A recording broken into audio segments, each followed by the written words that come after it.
નમસ્કાર વિદ્યાર્થી મિત્રો, ધોરણ 11 કોમર્સ અને ધોરણ 11 આર્ટ્સ ના વિદ્યાર્થીઓ માટે હવે આજે અર્થશાસ્ત્ર વિષયમાં ચેપ્ટર નંબર 8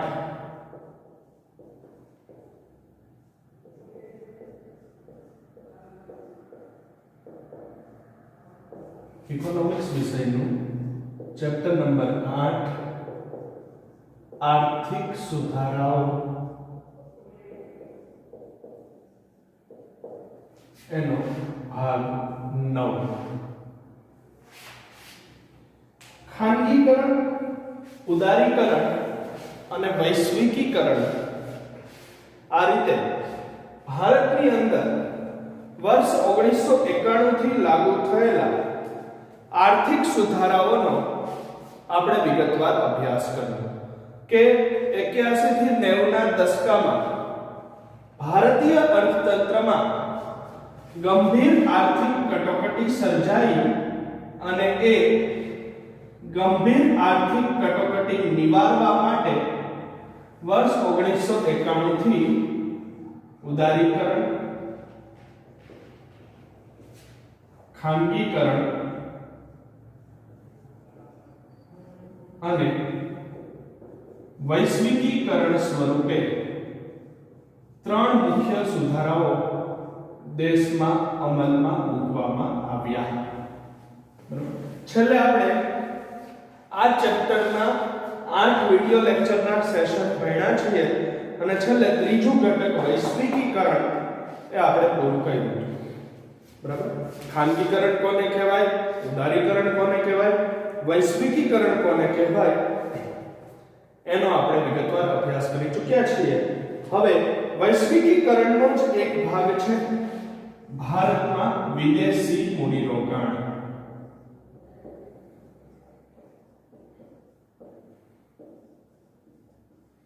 તો આ વિડિયો લેક્ચરના સેશનમાં આપણે ભારતમાં પ્રત્યક્ષ વિદેશી મૂડીરોકાણ વિશે સમજવાનું છે. બરાબર?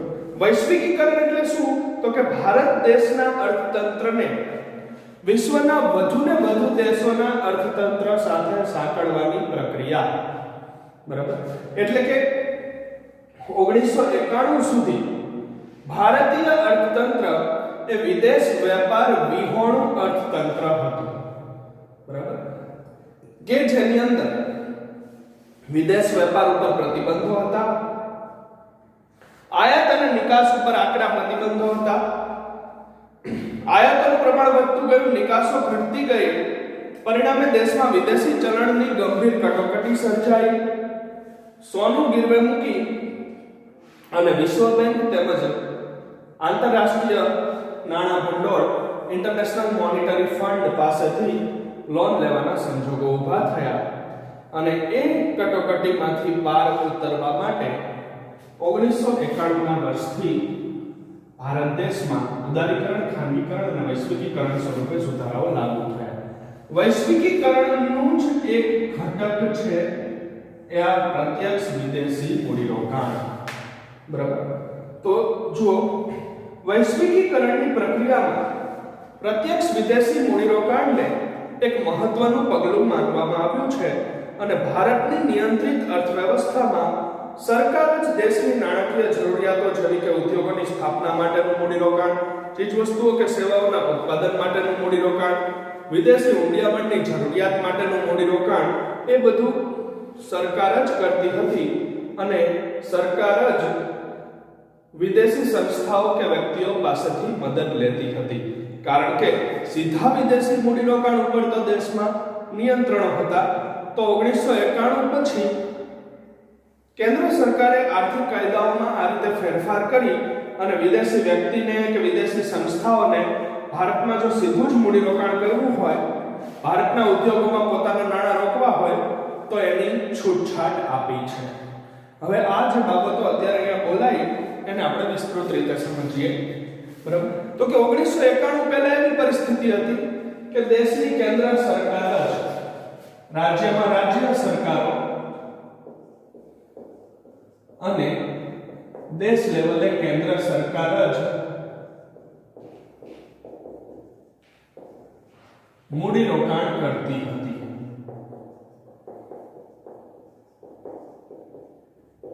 ઉદ્યોગોમાં નવા ઉદ્યોગોની સ્થાપના માટે મૂડી રોકવાની હોય કે પછી વિદેશી ચલણ એટલે કે વિદેશી હુંડિયામણ ખરીદવા માટે મૂડી રોકાણ કરવાનું હોય કે પછી દેશમાં કોઈ પણ સુવિધાઓ ઊભી કરવાની હોય, રોડ, રસ્તા, મકાન, પરિવહન, આરોગ્ય, શિક્ષણ, બરાબર, એ તમામ બાબતોમાં સરકાર જ મૂડીરોકાણ કરતી હતી, એટલે કે સરકાર જ નાણાં રોકતી હતી, સરકાર જ ભાગ લેતી હતી.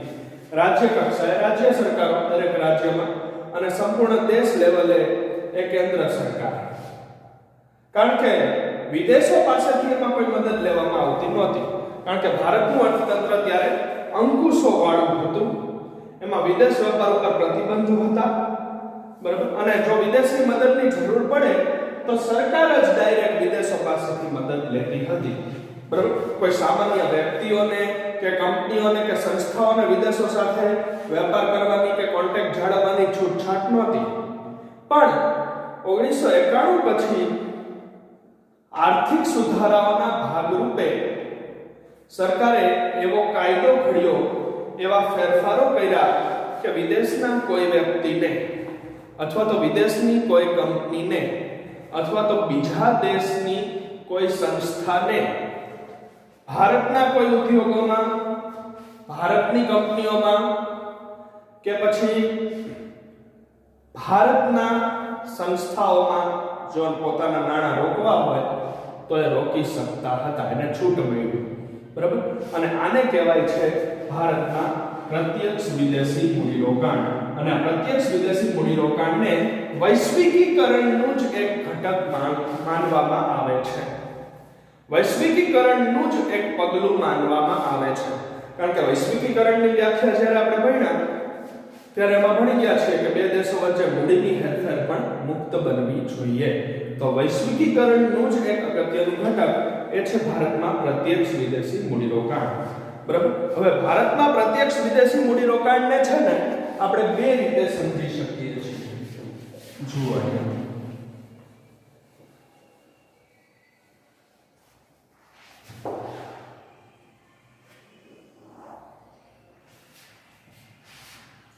ભારતમાં થતા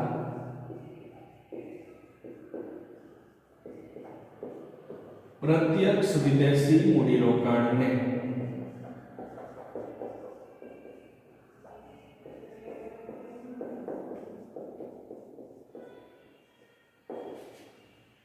બે રીતે સમજી શકાય.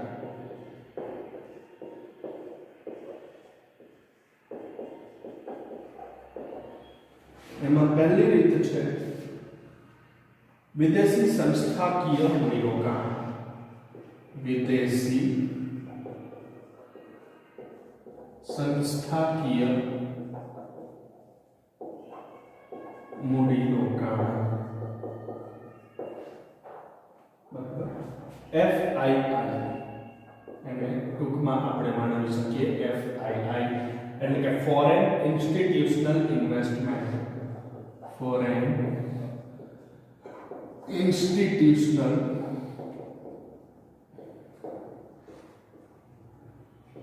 ઇન્વેસ્ટમેન્ટ. ફોરેન એટલે વિદેશી, ઇન્સ્ટિટ્યુશનલ એટલે સંસ્થાકીય અને ઇન્વેસ્ટમેન્ટ એટલે મૂડીરોકાણ.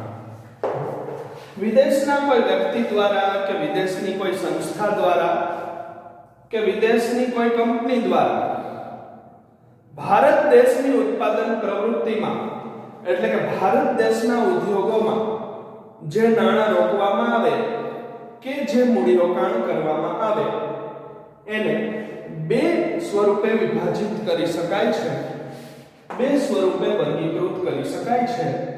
એક છે વિદેશી સંસ્થાકીય મૂડીરોકાણ એટલે કે ફોરેન ઇન્સ્ટિટ્યુશનલ ઇન્વેસ્ટમેન્ટ, અને બીજું આવે છે પ્રત્યક્ષ વિદેશી મૂડીરોકાણ જે છે ફોરેન ડાયરેક્ટ ઇન્વેસ્ટમેન્ટ, બરાબર. એ આપણે હમણાં પછી જોઈશું.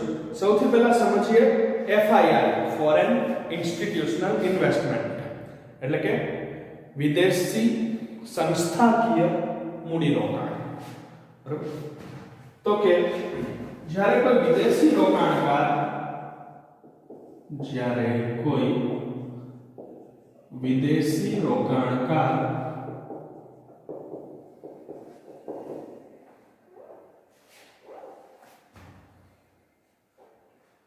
ભારતમાં વસ્તુ કે સેવાના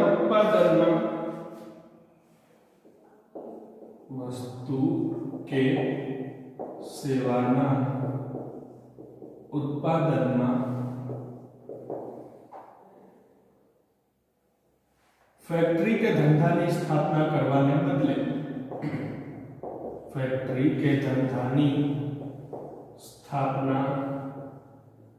કરવાને બદલે ભારત દેશના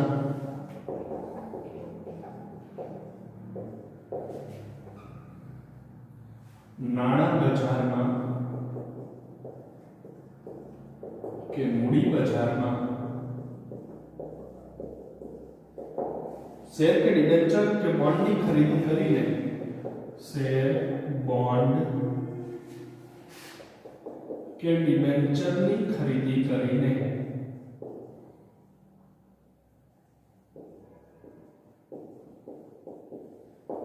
रोकाण करे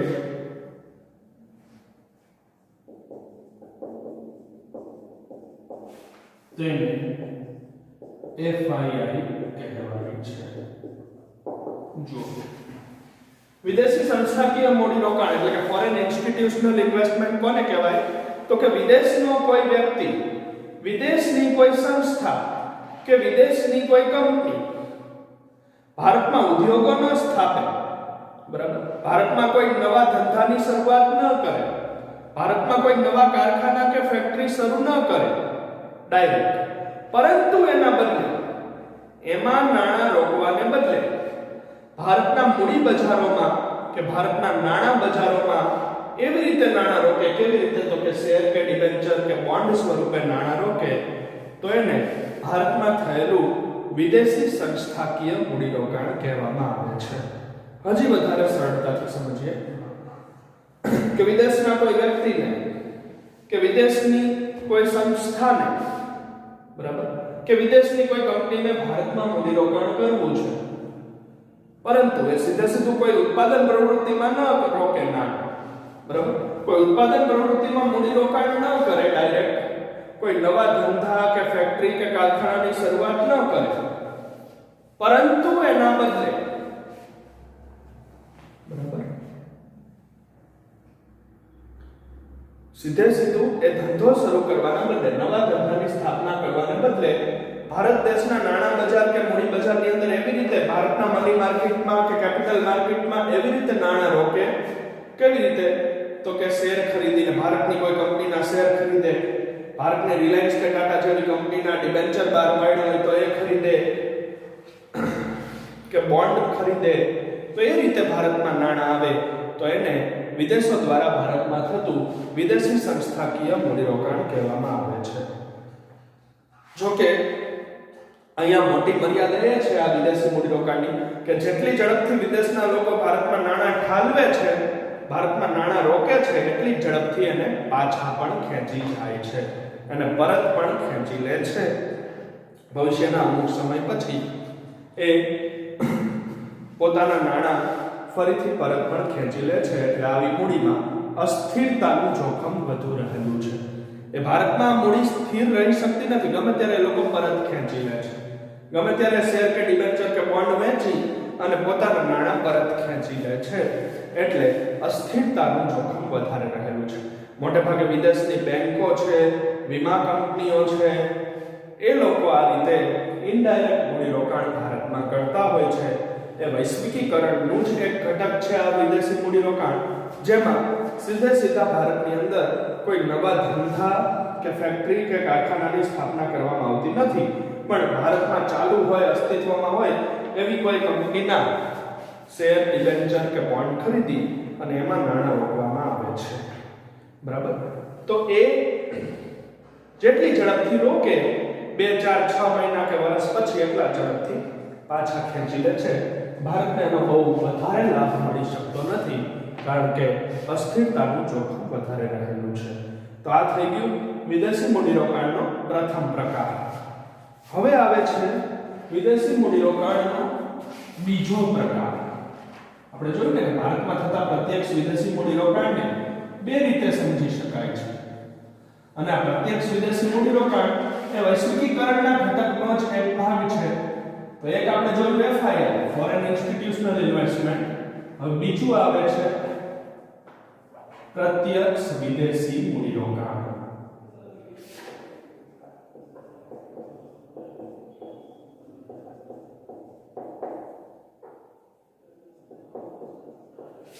જેને કહેવાય FDI એટલે કે ફોરેન ડાયરેક્ટ ઇન્વેસ્ટમેન્ટ.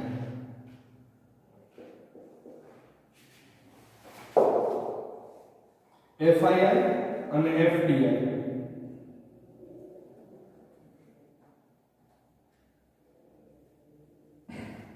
એમાં શું કર્યું છે જો તો કે FDI ની અંદર ભારતમાં વિદેશી કંપનીઓને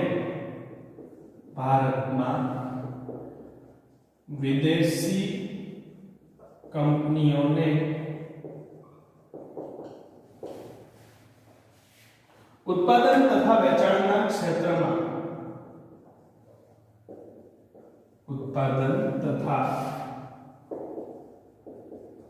વેચાણના ક્ષેત્રમાં સીધું જ રોકાણ કરવા દેવામાં આવે છે. સીધું જ રોકાણ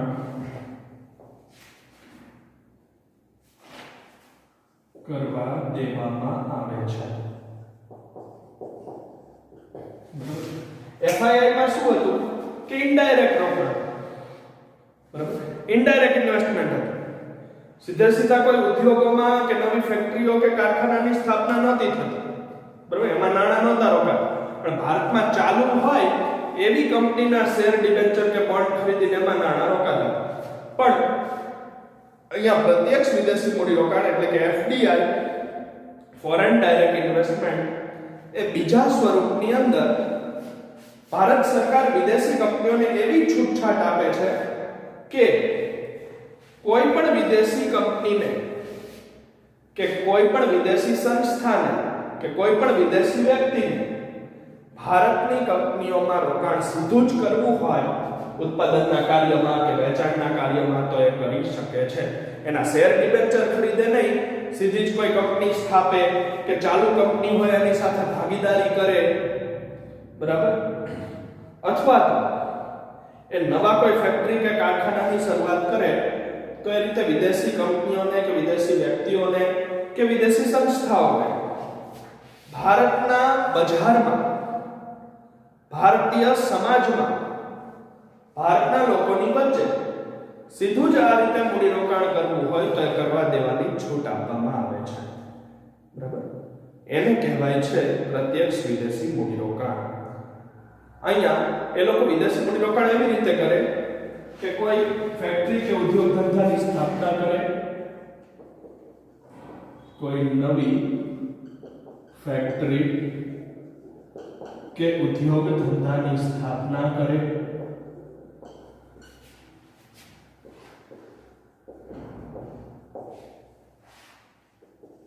ઉપરાંત ભાગીદારી કરે કે વિકસાવે છે. ભારતની કોઈ કંપની ચાલુ હોય એમાં પાર્ટનરશિપ કરે, એમાં સીધી ભાગીદારી કરે, અથવા તો એને વધુ ને વધુ ઉચ્ચ લેવલ સુધી વિકસાવે, એનો વ્યાપ વધારે પોતાના નાણાંથી, વિદેશના નાણાંથી, અથવા તો કોઈ ચાલુ હોય એની સાથે ભાગીદારી ન કરે, વર્તમાનમાં અસ્તિત્વમાં હોય એની સાથે ન જોડાય અને એ પોતાના વિદેશના નાણાંથી ભારતની અંદર જ કોઈ નવી ફેક્ટરી, નવા કારખાના, નવી કંપની કે નવા ઉદ્યોગોની સ્થાપના કરે તો એને FDI એટલે કે પ્રત્યક્ષ વિદેશી મૂડીરોકાણ કહેવાય છે. એમાં અસ્થિરતાનું જોખમ નથી. FII માં આપણે જે જોઈ ગયા કે જેટલી ઝડપથી રોકે એટલી ઝડપથી નાણાંને પરત ખેંચી લે એવું અહીંયા બનતું નથી. અહીંયા વર્ષો વર્ષ ચાલે છે, મૂડી ભારતમાં સ્થિર રહે છે, બરાબર. અસ્થિરતાનું જોખમ નડતું નથી, બરાબર. હવે ભારતમાં પ્રત્યક્ષ વિદેશી મૂડીરોકાણનું સ્વરૂપ, નવો પોઈન્ટ એક આપણે ભણવાનો છે.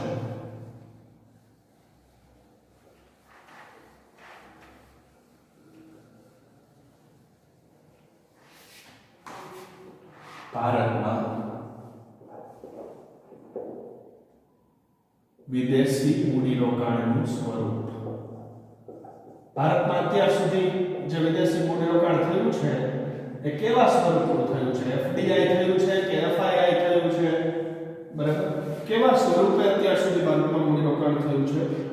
તો કે સંસ્થાગત રોકાણના સ્વરૂપમાં હોય છે. નંબર 1, ભારતમાં થયેલું વિદેશી રોકાણ હંમેશા સંસ્થાગત રોકાણના સ્વરૂપમાં હોય છે, એટલે કે એફઆઈઆઈ સ્વરૂપે જ થાય છે, બરાબર.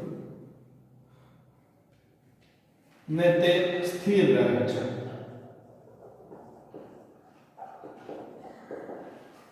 બીજું, યંત્રો સ્વરૂપે હોય કે કાચા માલના સ્વરૂપે હોય કે પછી સંપત્તિના સ્વરૂપમાં પણ હોઈ શકે છે.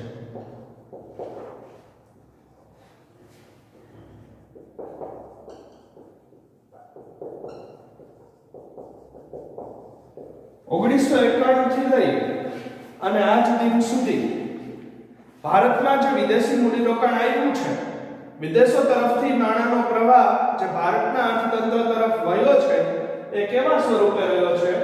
એટલે કે ભારતમાં વિદેશી મૂડીરોકાણનું સ્વરૂપ એ વર્તમાનમાં આજ દિન સુધી કેવું રહ્યું છે?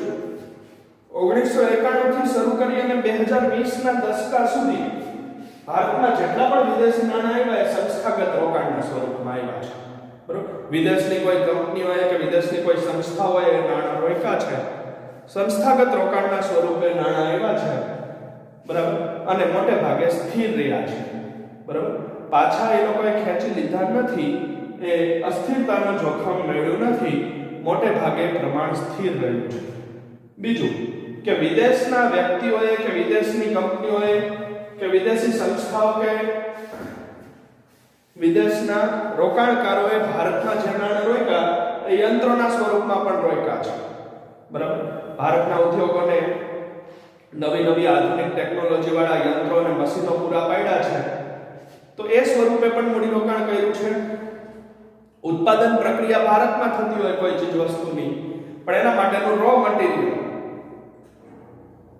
એના માટેનો કાચો માલ વિદેશોથી પૂરો પાડ્યો, તો સીધા નાણાં નથી રોક્યા પણ કાચો માલ પૂરો પાડ્યો, તો એ સ્વરૂપે પણ ભારતમાં રોકાણ કર્યું છે.